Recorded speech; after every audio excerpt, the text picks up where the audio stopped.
C'est une journée assez particulière pour le handball à Besançon parce que c'est un mix entre le hand de haut niveau, une action caritative et une après-midi pour les enfants.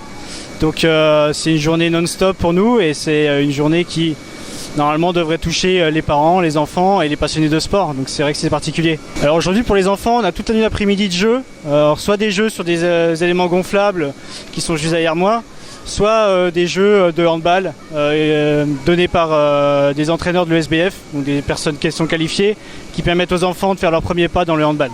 Alors nous, c'est une soirée un peu spéciale parce qu'on accueille un match de première division de handball féminin, Besançon contre Mios, et on profite aussi de cette occasion qui rassemble en général beaucoup de monde pour aussi mettre en avant une cause, donc la cause du cancer du sein.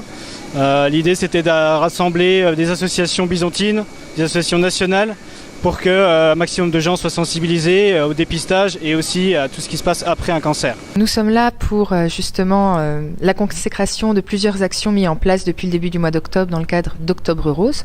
Et nous sommes ici aujourd'hui au Palais des Sports en partenariat avec l'ESBF pour faire un match solidaire dans la lutte contre le cancer du sein. Nous avions une volonté vraiment de renouer avec une société de tradition humaniste initiée par Gérard Mention, le fondateur de Mati.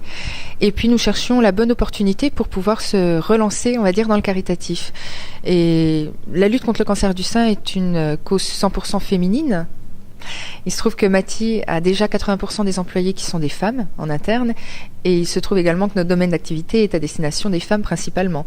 Donc c'était vraiment que de faire sens pour s'investir dans cette lutte. Le match arrive à 20h30.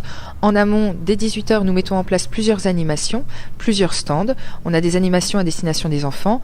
Et il faut savoir que chaque billet acheté, il y a une partie, la moitié, qui est reversée à l'association et des Rubans Roses pour la lutte contre le cancer du sein et des Portes Bleues qui est une association locale.